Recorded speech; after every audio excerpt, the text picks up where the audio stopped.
Assalamualaikum. Hari ni saya nak tunjuk cara macam mana kita nak gantikan Canon punya cartridge yang berwarna. Kita nak top up dia punya ni lah, dia punya colour ni. Basically colour dia ada 3 jenis.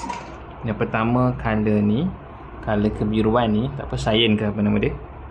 Kemudian kita ada colour yellow, kuning, dan yang ketiga kita ada magenta. Colour ni lah. Jadi saya nak transfer colour ni pergi kat cartridge. Kalau kita nak beli cartridge dia agak mahal sikit. Kalau kita beli yang ni dia murah lah. Satu ni tak sampai RM10 pun. Dan kita boleh top up berulang kali.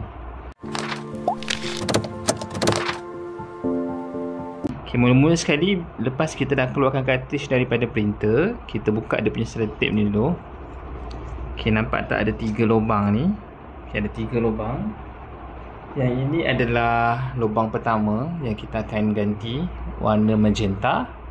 Ini adalah warna kuning dan adalah warna cyan ataupun warna kebiruan lah. Mula-mula sekali kita kena tebuk dulu. Okay, tebuk dia punya lubang. Tak ada pilihan lah, melainkan kena tebuk lubang. Bismillah. Okay. Terus lubang besar terus. Okay, kita try suntik balik kat sini.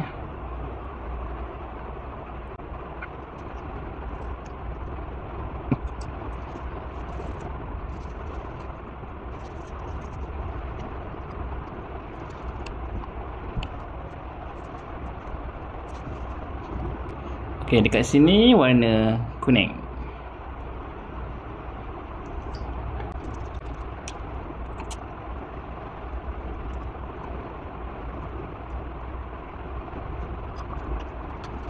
Okay, dan last sekali adalah warna cyan ataupun warna biru. Saya tak tahu nak sebut macam mana, tapi dia kebiruan lah.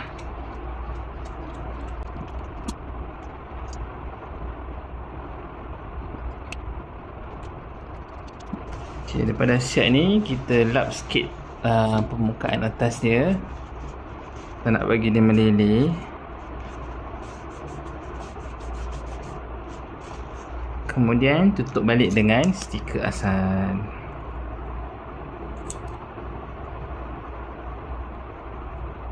Okay, siap. Okay, jom kita try. 10 seconds later. Okay, kita try print buku ni. Photostat lah, photostat. Tekan color. Tengok dia keluar ke tidak colour. Sebab printer saya ni cartridge dah lama dah habis. Saya rasa dalam 3-4 tahun rasanya. Mungkin lebih daripada tu. Dan kalau tak keluar, mungkin saya akan print berulang kali. Dan juga akan bagi alkohol sikit dah dekat tapak dia tu. Tapak cartridge dia. Mungkin dah keras ke apa kan. Kita try dulu.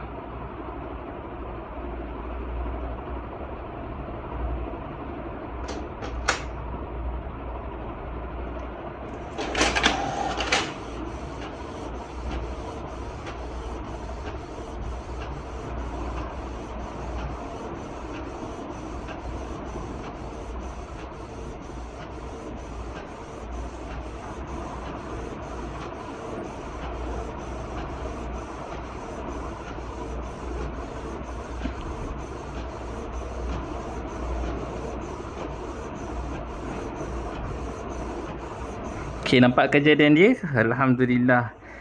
Cartridge saya ni dah lebih, saya rasa dah lebih 3-4 tahun. Saya rasa lebih lagi daripada tu. Sebab cartridge warna saya ni, saya pakai masa saya zaman belajar dulu. Saya grad 2014.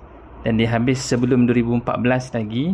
Saya tak pernah tukar cartridge lepas daripada tu. Dan tahun ini 2025, dah lebih 10 tahun dah. Dengan sekali tukar saja, sekali top up je colour dekat cartridge yang lama tu, tengok dia punya warna dia masih lagi cantik dan boleh digunakan seperti biasa. Tak perlu nak gosok-gosok dah. Okay, selamat mencuba. Semoga bermanfaat. Assalamualaikum.